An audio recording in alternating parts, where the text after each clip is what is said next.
87,774 post पे vacancy निकलता है बिहार में।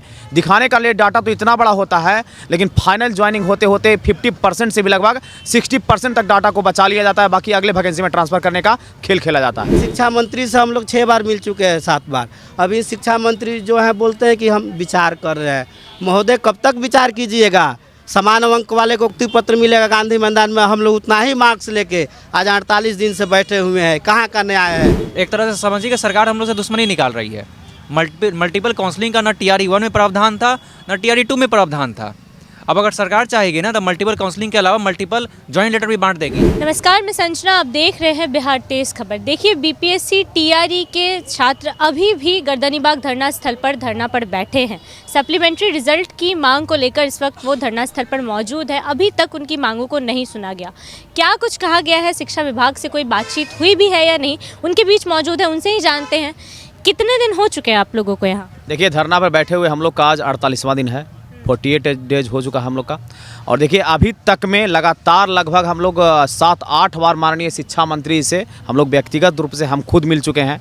उनके पास जाने के बाद बस यही होता है कि विचारणीय है। कब तक विचारणीय रहेगा ये हमको पता नहीं लगता है। और लगभग 5 मार्च को बंशीधर विश्वासी जो MLC हैं, उनके द्वारा हम लोग के लिए विधान परिषद में आवाज़ उठाया गया है कि सही बात है, बात तो उठाना ही चाहिए, क्या कि हम लोग का जायज़ मांग है। क्योंकि 87,774 पोस्ट पे वैकेंसी निकलता है बिहार में। दिखाने का लिए डाटा तो इतना बड़ा होता है, लेकिन फाइनल ज्वाइनिंग होते होते 50% से भी लगभग 60% तक डाटा को बचा लिया जाता है। बाकी अगले वैकेंसी में ट्रांसफ़र करने का खेल खेला जाता है। समझ गए? 87,774 पोस्ट पे वैकेंसी निकला था, उसमें लगभग 21,000 यानी कि 22,000 की 21,500 22,000 सीट को बचा लिया गया। 22,000 सीट को चुरा लिया गया, चुरा करके अगले वैकेंसी के लिए बचा लिया गया। समझ गया? चुराना इसलिए बोल रहे हैं ना, काहे कि उसमें ऐसा खेल खेला गया है कि जितना कैटेगरी वाइज जितना वैकेंसी हर कैटेगरी में मिलना चाहिए था, उतना हर कैटेगरी में मिला नहीं। जिसमें जितना कैटेगरी मिलना चाहिए था, उससे कहीं ज़्यादा उस कैटेगरी में दिया गया। हम किसी कैटेगरी का नाम नहीं लेंगे, लेकिन हर कैटेगरी में लगभग इस तरह से काम किया गया है। समझ गए? इस तरह से कर करके बहुत सारा सीट को बचा करके अगले वैकेंसी में ट्रांसफ़र करने की बात अखबारों के माध्यम से की गई है। और उसके बाद जब 66,000 रिजल्ट दिया गया, समझ गए, जब रिजल्ट घोषित किया गया तो 21,000 काटने के बाद 66,000 रिजल्ट घोषित किया है। 66,000 में से जानते हैं, उसमें लगभग जो काउंसलिंग होता है, काउंसलिंग मात्र 51,389 लोग ही काउंसलिंग करवाए हैं। मतलब कि 66,000, सबसे पहले 87,774 पोस्ट जो वैकेंसी निकला, उसमें से 66,000 रिजल्ट निकला। वहाँ उधर वैकेंसी का 1,000 अलग काट लिए। और उसके बाद आप किसको रिजल्ट दिए? हमको तो ये नहीं लगता किस कैंडिडेट को आप रिजल्ट दिए, ताकि वो कैंडिडेट जो है काउंसलिंग कराने नहीं आ रहा है, यानी कि वो फर्जी कैंडिडेट है, उसके पास ओरिजिनल सर्टिफिकेट नहीं है, इसलिए वो काउंसलिंग नहीं कराने आया है। बात यह है, यहाँ पर जब बिहार में फॉर्म भराता है ना, तो फॉर्म भराने के समय ही कम से कम ये जांच हो जाना चाहिए कि कौन लोग हैं जो जेन्युइन कैंडिडेट हैं। जेन्युइन कैंडिडेट को ही एग्जाम में बैठने की अनुमति देनी चाहिए। तो वहाँ पर तो कुछ वेरिफिकेशन होता नहीं, कुछ भी आप लगा करके दे दीजिएगा, आपको एडमिट कार्ड जारी कर दिया जाएगा, आप एग्जाम में बैठ जाइए, आपको काउंसलिंग में बुलाया जाएगा डायरेक्ट रिजल्ट वगैरह डाल करके। समझ गए? रिजल्ट वगैरह दे करके। तो यही लगभग 66,000 रिजल्ट देने के बाद 51,000 मात्र 389 सीट पर ही काउंसलिंग लोग करवाए हैं। इस काउंसलिंग में यहाँ पर भी खेल होगा। समझ गए? इस काउंसलिंग में भी लगभग मल्टीपल काउंसलिंग हुआ है। सरकार को चाहिए था कि कहीं भी एक ही जगह काउंसलिंग करवाएं, काहे कि कोई भी जगह एक ही जगह जॉब, कोई भी कैंडिडेट हो जाएगा एक ही जगह जॉब करेगा। तो काउंसलिंग भी डबल काउंसलिंग हुआ, डबल ट्रिपल काउंसलिंग हुआ है। क्या है कि यहाँ पर बहुत सारा लोभिया कैंडिडेट है, उसको लोभिया कैंडिडेट बोलेंगे, काहे कि किसी को एक रिजल्ट नहीं मिल रहा है। उसको क्या हुआ है, देखिए, जैसे किसी का 3 जगह, बिहार में बहुत सारा होनहार विद्यार्थी, बिहार में अदर स्टेट में, समझ गए ना, कि जैसे कोई लोग PG किए हुए हैं, कोई लोग ऐसा है कि 1 to 5 मैंने कि DLED भी किए हुए, BEd भी किए हुए, पढ़ने में होनहार विद्यार्थी है, उसका 3 जगह 4 जगह रिजल्ट हो गया है। तो अगर उसका PG में रिजल्ट हो गया बेतिया में, अगर वो गया का कैंडिडेट है तो, और जूनियर में 6 to 8 में रिजल्ट हुआ है गया में, तो दोनों जगह काउंसलिंग करवाएगा। उसके बाद में मन बनाएगा कि हमको किस में ज्वाइन करना है। इस तरह से वो सीट वैकेंट छोड़ देगा। मतलब एक बच्चे का मल्टीपल रिजल्ट काउंसलिंग हुआ है इसमें। समझ गए? एक सबसे पहले तो 87,774 पोस्ट पे वैकेंसी निकला था, उसमें छूट करके मात्र 51,389 लोग ही काउंसलिंग करवाएंगे। वो पर डाटा ऑफिशियल निकला है, वहाँ पर डाटा हम दर्शाए हुए हैं, डाटा ऑफिशियल निकला है। समझ गए? ये कहीं से झूठ नहीं बोल रहे हैं। और उसमें भी मल्टीपल काउंसलिंग हुआ, यानी कि एक कैंडिडेट को 2 जगह 3 जगह काउंसलिंग करवा लिया है। तो समझ सकते हैं कि कोई भी कैंडिडेट एक ही जगह ज्वाइन करेगा। तो बताइए, खेल डाटा का खेल खेला जा रहा है। 87,774 पोस्ट वैकेंसी निकलता है, और इसमें से हम दावा के साथ कहते हैं कि मात्र 40 से 42,000 लोग ज्वाइन करेंगे। इसलिए कह रहे हैं कि कहीं भी कैंडिडेट जो है एक ही जगह ज्वाइन करेगा, एक जगह ज्वाइन करेगा, बाकी जगह छोड़ेगा। समझ गए? अभी भी और भी उसको वेरिफिकेशन बाकी है, क्या कि यहाँ पर है ना, जो बढ़िया से वेरिफिकेशन भी नहीं हुआ है। बढ़िया से उसका सर्टिफिकेट को जांच भी नहीं किया गया। जो वेरिफिकेशन डेस्क पे जो बैठे थे उसको अनट्रेंड लोग बैठे हुए थे, काहे कि उनको बढ़िया से सर्टिफिकेट जांच करने आता नहीं है। हम कई वेरिफिकेशन डेस्क पर हम जा करके देखे हैं, सिर्फ वो देखता क्या है कि क्या आप अपलोड किए हैं और क्या आपके पास सर्टिफिकेट है, ये दोनों से मैच करता है। और वो मैच करने में कौन सा विश्वविद्यालय आपको मान्यता प्राप्त है या नहीं प्राप्त है, ये कुछ नहीं जांचा जाता है। तो ये ऐसे वेरिफिकेशन नहीं होता है। इस तरह से अगर वेरिफिकेशन करवाइएगा ना, हमको तो लगता है कि 40,000 जेन्युइन कैंडिडेट नहीं ज्वाइन करेंगे। तो हम लोग जो योग्य अभ्यर्थी, हम खुद मगध यूनिवर्सिटी से बीएड किया, मगध यूनिवर्सिटी से ग्रेजुएशन किए हैं और सीटेट में खुद पढ़ाई करके लगभग 2 बार सीटेट में पास किए हैं, समझ गए। एक बार 105 नंबर लाए सीटेट में और उसमें भी बहुत अच्छा मार्क्स, टाई ब्रेकर में आकर के यहाँ पर अटके हैं। पिछला बार TRE 2 में हमको 2 नंबर से नहीं हुआ था, यहाँ पर टाई ब्रेकर में अटके हैं। टाई ब्रेकर में अटकाया गया है, इसमें अटके नहीं है, टाई ब्रेकर में अटकाया गया है कि एक ही कैंडिडेट को 2 जगह 3 जगह रिजल्ट दे दिया गया है। नेता प्रतिपक्ष तेजस्वी यादव भी आए थे आप लोगों से मिलने, आपने कहा कि सदन में भी ये मुद्दा उठाया गया है। क्या लगता है सरकार की तरफ से क्या जवाब आएगा? देखिए, सदन में मुद्दा उठा है, लेकिन विधान परिषद में मुद्दा उठा है, विधान सभा में मुद्दा नहीं उठा है। एमएलसी के द्वारा जैसे जीवन कुमार है, मुद्दा तो उठाया गया, बंशीधर विश्वासी सर जो शिक्षक नेता हैं, शिक्षक के द्वारा ही वो चुने गए हैं। पहले शिक्षक थे, वो शिक्षकों की दर्द को समझते हैं, तो उनके द्वारा ये बात को उठाया गया विधान परिषद में। वे एमएलसी हैं और उनके सहयोगी जीवन कुमार एमएलसी हैं, समझ गए, वो और नवल किशोर सर, वो तीनों मिल करके इस पर मुद्दा को उठाए हैं। नवल किशोर सर, इसमें कहा कि नवल किशोर सर एमएलसी तो हैं, लेकिन शिक्षकों के मुद्दा को बखूबी से समझते हैं और पुराने नेता, दिग्गज नेता है नवल किशोर यादव, समझ गए, और इस बात को समझते हैं। उनके सामने हम जाकर के पूरे डाटा पेश किए हैं, लगभग अच्छे से समझाएं, उनको गहराई से समझाएं हम लोग के साथ क्या हुआ है। तो इस बात को पूरे जो बात हुआ है ना, और भी 3 को हम एमएलसी का नाम नहीं, और भी एमएलसी इसमें हैं इन्वॉल्व, ये सब मिल करके इस बात को, इस मुद्दा को ध्यान आकर्षण में डाले हैं, समझ गए। ध्यान आकर्षण का मतलब होता है जब सरकार के पास ये संज्ञान ध्यान आकर्षण में जाता है तो इस पर सरकार की जवाबदेही बन जाती है कि इस पर वो जवाब देने के लिए मजबूर हो जाती है। देखिए अब आगे क्या इन्फॉर्मेशन निकल के आता है। ध्यान आकर्षण में तो बात गई है और आगे विधानसभा में तेजस्वी यादव कल यहाँ पे धरना स्थल पे हम लोग के लिए आए थे। तेजस्वी यादव ये खुद बोल रहे थे, तेजस्वी यादव बोले थे कि जो हमारा सरकार था, बोलना उनका राइट है, वो बात है, सभी को जानकारी है कि हमारा सरकार था उस समय सप्लीमेंट्री आया था TRE 1 में और TRE 2 में सप्लीमेंट्री के लिए बात गांधी मैदान से हुआ था, लेकिन जैसे ही महागठबंधन की सरकार NDA में गई तो TRE सप्लीमेंट्री का बात पूरा खत्म हो गया, समझ गए। तो उनका ऐसा इशारा सीधे था कि हमारा सरकार था तो सप्लीमेंट्री आया था। तो अभी वाले सरकार जितने भी हैं आपसे कहते हैं कि आपको अगर ऐसा लग रहा है, हालांकि तेजस्वी यादव जो बोल रहे हैं वो सच बात है, लेकिन आपको लग रहा है कि हमारे ऊपर एलिगेशन लग रहा है, तो आप महाराज आप सप्लीमेंट्री रिजल्ट जारी करके आप अपने आप को साबित कीजिए कि हमारे सरकार में भी वैकेंसी आया, हम लोगों को रोजगार दिए हैं, हमारे में भी सप्लीमेंट्री रिजल्ट आया है। तो इस बात को नकार करके जैसे होता है ना कि जिसको हम झूठा साबित करेंगे, तेजस्वी यादव के बात को झूठा साबित करेंगे, तो आप सप्लीमेंट्री रिजल्ट जारी कर दीजिए। आप में अगर है कि हम सच में रोजगार दिए हैं तो सप्लीमेंट्री रिजल्ट जारी करके तेजस्वी यादव की बात को आप ये कीजिए, समझ गए। कितनी उम्मीद बची है अब सरकार से? उम्मीद तो देखिए बहुत है, उम्मीद पे तो दुनिया कायम है। हम लोग उम्मीद के कारण ही आज 48 दिन हो गया। ये बात किसी से छिपा नहीं है कि BPSC जो एग्ज़ाम कंडक्ट कराती है, कभी पेपर आउट होता है, कभी कुछ है। और जो शिक्षक अभ्यर्थी जो हम लोग हैं, सबसे पहले तो आप ग्रेजुएशन कीजिए, DLED BEd कीजिए, CTET पास कीजिए, STET पास कीजिए, उसके बाद से एग्ज़ाम कैंसिल हो जाता है। फिर भी देखिए सरकार को सबसे पहले शिक्षा विभाग को क्लियर करना चाहिए कि या तो वैकेंसी है उसके पास तो उतना बच्चों को जो है जो अभ्यर्थी हैं उनको ज्वाइनिंग दे, और नहीं तो होल्डिंग लगवा दी कि 87,000 हम बहाली दिए हैं। होल्डिंग लग गया हर जगह, पूरे पटना में बिहार में लग गया कि 87,774 वैकेंसी दिए हैं और ज्वाइनिंग कितना करा रहे हैं, 30 से 35,000। ये पहला विभाग है पूरे भारत में या वर्ल्ड में कहिए कि यहाँ आपको ज्वाइनिंग लेटर मिल जाएगा, नियुक्ति पत्र मिलने के बाद पेपर चेक होता है, डॉक्यूमेंट्स वेरिफिकेशन फिर होगा। उसके बाद से छोड़िए ये जो है काम जो ये लोग करने का जो तरीका है, हम लोग सप्लीमेंट्री वाले नहीं थे, हम लोग जेन्युइन कैंडिडेट है।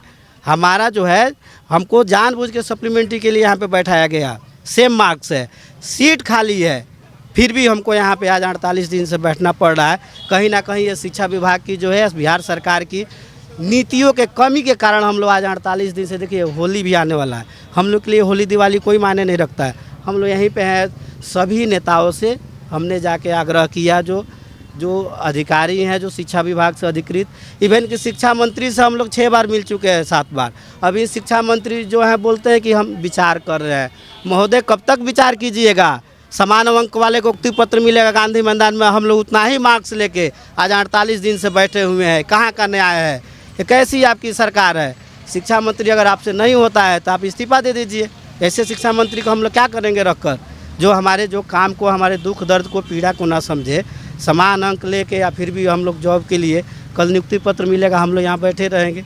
सोचिए कितनी मायूसी होगी, हम लोग घर के लोग कितने मायूस होंगे। ये सब तेजस्वी यादव भी यहाँ मिलकर गए आप लोगों से, क्या लगता है उनकी बातों को सुना जाए? सबको ही हम लोग सब जानते हैं कि विधानसभा का जो सत्र होता है 1 या 2 दिन के लिए नहीं होता है, सबका लॉटरी सिस्टम रहता है। जब जो मुद्दा आया उस पर बहस होता है, तभी तो मान लीजिए 28 तारीख से शुरू है, तभी समय है। जिसके पास जाते हैं तो बोलते हैं लोग कि देखिए समय है, आप लोग का मुद्दा जो है संज्ञान में है, समय जब आएगा आप लोग का मुद्दा आएगा, उस पर बहस किया जाएगा।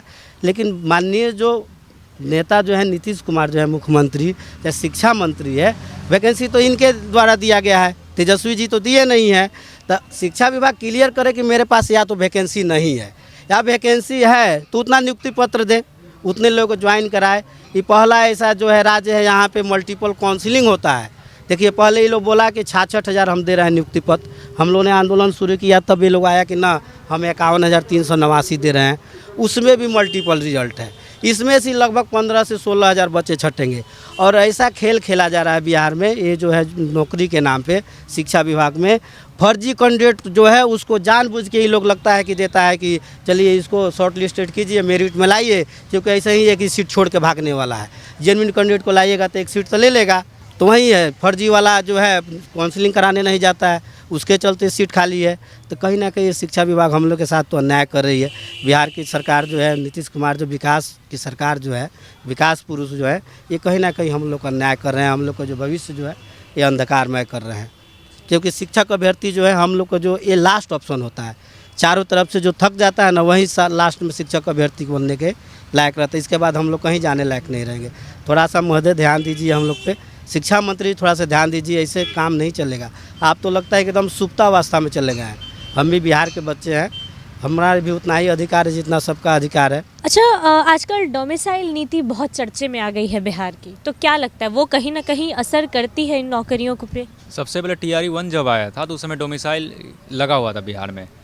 अब उस समय मुख्यमंत्री नीतीश कुमार ही थे, सरकार महागठबंधन की थी, इंडिया का मीटिंग हुआ पटना में, इंडिया ब्लॉक का। उसके बाद कल होकर डोमिसाइल को हटा दिया गया।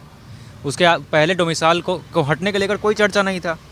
हम लोग भी मतलब उस समय गुस्साए थे, लेकिन हम लोगों ने अपने मन को मार लिया, ठीक है कोई बात नहीं। अब यूपी वाले जिस भी स्टेट से लोग आते हैं बिहार में जॉब करेंगे, अच्छा रहेगा। हम लोग हमारे जो भी बिहार के बच्चे हैं उनको थोड़ा ज़्यादा नॉलेज मिलेगा, हम लोग उसमें मान गए।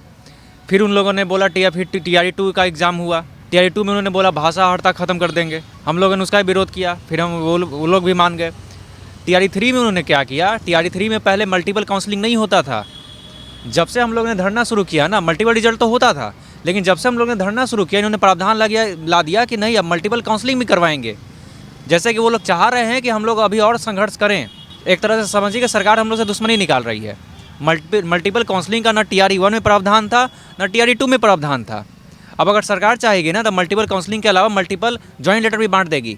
अब सरकार से यही पूछना चाहते हैं कि सर अगर मान लीजिए हम लोग का धरना खत्म नहीं होता है तो क्या मल्टीपल सैलरी अब देने के लिए तैयार है उन लोगों को? अब जो 2-3 पोस्ट पर ज्वाइन कर लेंगे तो क्या 2-3 पोस्ट का सैलरी आप दे देंगे उनको? नहीं ना दे देंगे। सरकार एक तरह से शिक्षक भर्ती को मजाक बना कर रख दी है। TRE 3 जब से स्टार्ट हुआ ना, हम लोग फॉर्म भरे थे फरवरी 2024 में, आज मार्च 2025 हो गया है। TRE 1 TRE 2 तो अच्छे से चला गया, निपट गया। खैर धांधली तो उस समय बहुत हुआ था, इस बार तो हद हो गया। TRE 3 में मजाक बन के रह गया शिक्षक भर्ती। अब कितनी उम्मीद बची है? उम्मीद शुरू से है, जब से हम लोग पहला दिन से उम्मीद है, 48वां दिन भी उम्मीद है, 60 दिन हो जाएगा तब भी उम्मीद रहेगा। सब शिक्षा मंत्री से तो हम लोग शुरू से मिल ही रहे हैं, 7-8 बार मिल चुके हैं। हर बार वो बस आश्वासन देते हैं, मौखिक आश्वासन। एक बार तो वो ये भी बोल दिए थे कि अब TRE 4 में क्यों नहीं लग जाते हैं। एक तरह से नज़र आ रहा है ना उनकी बातों से, कि TRE 4 की तैयारी करने एक तरह से उनकी बातों से नज़र आता है कि शिक्षा विभाग में और जो हमारे शिक्षा मंत्री उसमें कोई कोऑर्डिनेशन नहीं है। क्या शिक्षा विभाग में हो रहा है क्या नहीं हो रहा है उनको कुछ अता पता नहीं रहता है। इसीलिए मतलब एक तरह से वो हम लोग को टालने की कोशिश करते हैं कि किसी तरह इस बात को लंबा खींचे, ये लोग धरना छोड़कर परेशान होकर उठ जाएं। बस यही वो हो रहा है। सोचिए कि 1 साल से ज़्यादा समय तक ये शिक्षक भर्ती चल रहा है, अभी तक ख़त्म होने का नाम ही नहीं ले रहा है। बीरबल का खिचड़ी लोग बना दिए हैं शिक्षक भर्ती को। BPSC के नोटिफिकेशन में शुरू में लिख दिया गया था कि 1 से अधिक पदों पर चयनित जो कैंडिडेट हो जाएंगे ना, उनको जो टॉप प्रायोरिटी जो पद का जो दिए हैं ना, उसी में उनको सिलेक्शन दिया जाएगा। प्रायोरिटी हम लोग का पहले ही ले लिया गया था। अब 6 to 8 या 9-10 किस में आप पहले चयनित होना चाहते हैं? तो जब आप लिख दिए हैं कि आपको एक ही पद मिलेगा, एक वन कैंडिडेट वन रिजल्ट मिलेगा, अब हम लोग से पोस्ट का प्रेफरेंस ले लिए हैं, तो मल्टीपल रिजल्ट वाला बात आया कहाँ से? सीधा सा बात यही है, मल्टीपल रिजल्ट देकर हम लोग का गला क्यों काट रहे हैं आप लोग? अभी उम्मीद है लेकिन हाँ, उम्मीद तो शुरू से शिक्षा मंत्री से उम्मीद नहीं है, हम तो सीधा कह रहे हैं, शिक्षा मंत्री से हमको कोई उम्मीद नहीं है। इस सरकार से उम्मीद है, खासकर हमारे जो मुख्यमंत्री हैं नीतीश कुमार, उनसे उम्मीद है, लेकिन शिक्षा मंत्री से कोई उम्मीद नहीं है। अच्छा, एक आखिरी सवाल है, इस साल विधानसभा चुनाव भी है, अगर सप्लीमेंट्री रिजल्ट नहीं मिलता है तो क्या बिहार सरकार पर इस बार असर पड़ेगा? सप्लीमेंट्री रिजल्ट अगर नहीं आता है ना, बिहार सरकार पर बहुत बड़ा असर पड़ेगा, क्योंकि सप्लीमेंट्री रिजल्ट 1-2 हज़ार नहीं है, 15 से 20 हज़ार ऐसे बच्चे हैं जो मल्टीपल रिजल्ट के कारण मेरिट लिस्ट में आने के से बाहर हो गए हैं। अब बताइए, अगर मान लीजिए हम एक हैं, लेकिन मेरे परिवार में 4 से 5 तो 10 लोग तो होंगे ही ना, तो अगर मेरा रिजल्ट अगर नहीं होता है मल्टीपल रिजल्ट के कारण, तो हम तो वोट नहीं देंगे। क्या हम मेरे परिवार में कोई वोट देगा? बिल्कुल नहीं देगा। असर पड़ेगा इस पर? बिल्कुल। 10 से 15 को अब 10 से गुना कर लीजिए, 10 से 15 हज़ार को 10 से गुना कर दीजिए, सोचिए कितना वोट उनका कट जाएगा। वहीं अगर मल्टीपल रिजल्ट आ जाता है तो सोच लीजिए उनके लिए सबसे बड़ा फायदे वाला चीज़ हो जाएगा। जी, तो देखिए बीपीएससी टीआरई के सभी छात्र अभी भी धरना स्थल पर धरना दे रहे हैं। एक ही मांग है, सप्लीमेंट्री रिजल्ट। आज 48वां दिन है, लेकिन शिक्षा मंत्री या शिक्षा विभाग की तरफ से कोई लिखित जवाब नहीं आया है। इनकी मांग है कि जो भी जवाब है वो लिखित मिले। बाकी क्या कुछ होगा, आपको सारी खबरें पहुंचाते रहेंगे आप तक। बाकी आपकी क्या राय है, अपनी राय हमें कमेंट सेक्शन में ज़रूर दें। अभी के लिए इतना ही, नहीं तमाम खबरों के लिए बने रहिए हमारे साथ, देखते रहिए बिहार तेज़ खबर। धन्यवाद।